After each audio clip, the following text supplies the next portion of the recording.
Okay, so if we have a point on the unit circle, one of these special points, we now know how to find the cosine and the sine, and therefore how to find the rest of the trigonometric functions, the tangent, the cotangent, the secant, and the cosecant for those special points. There are 16 special points on this circle that you should be in the process of learning. But what about something that's not on the circle? What if I wanted to find, say, the tangent of 40 degrees? 40 degrees is not on here. It's between 30 and 45. Well, we're going to use a calculator. That's the easiest thing to do. Back in the day, we had to learn to look all these things up on a table, but we're going to use a calculator. First thing you must always do when you're going to use a calculator to evaluate a trigonometric function is make sure that the angle measurement in the calculator matches the angle measurement you're going to be using. Somewhere on your calculator, there's going to be a mode button.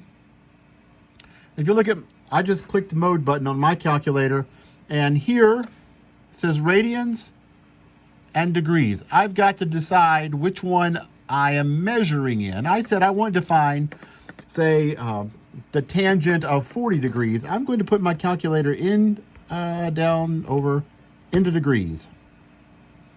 So my calculator is now measuring in degrees. Quit the mode.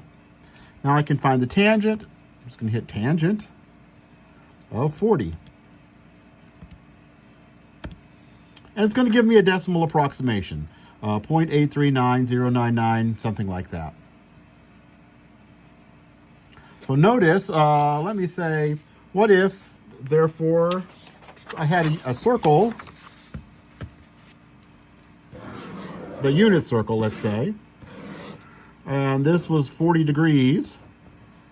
I don't have those points memorized, but I can find them with my calculator because I know that the x-coordinate ought to be the cosine of 40 degrees. Let's see, second, just cosine, no second, 40 degrees.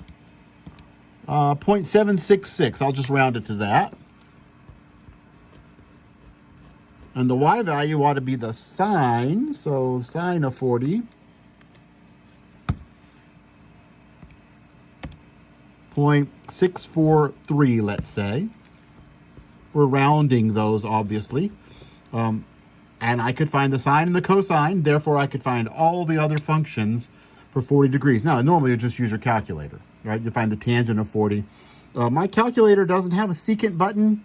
It doesn't have a cotangent button or a cosecant button. I'm going to need to rely on the fact that I know that the cotangent is the reciprocal 1 over the tangent. It's just a flip of the tangent. That the secant's the reciprocal of the cosine. The cosecant's the reciprocal of the sine. Now, let's see what we can do with that. Let's look at a right triangle. A right triangle is a triangle that has a 90-degree angle. If it has a 90-degree angle, let's look at this angle theta. And I'm going to name the sides, well, the side opposite the right angle in a right triangle is always called the hypotenuse. And I'm going to name the sides in relation to theta. There's the side opposite theta. There's the side adjacent to theta. It's right next to theta and the one that's across from it. If I put this in the middle of a circle, so that the circle goes through there.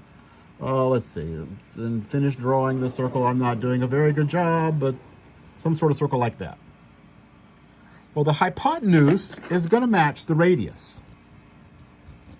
If I put the center of the circle at the origin, the hypotenuse would be the radius of the circle.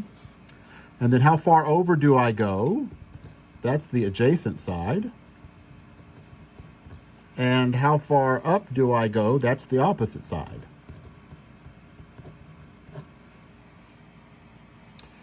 Then I can use the definitions that I know. For example, I know that the sine of theta is y over the hypotenuse. That is opposite side over the hypotenuse.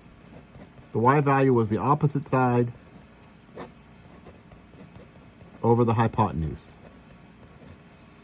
Similarly, I could find the cosine of theta, that's x over r, and the x, how far over did I go? The adjacent side. The cosine is the adjacent side over the hypotenuse.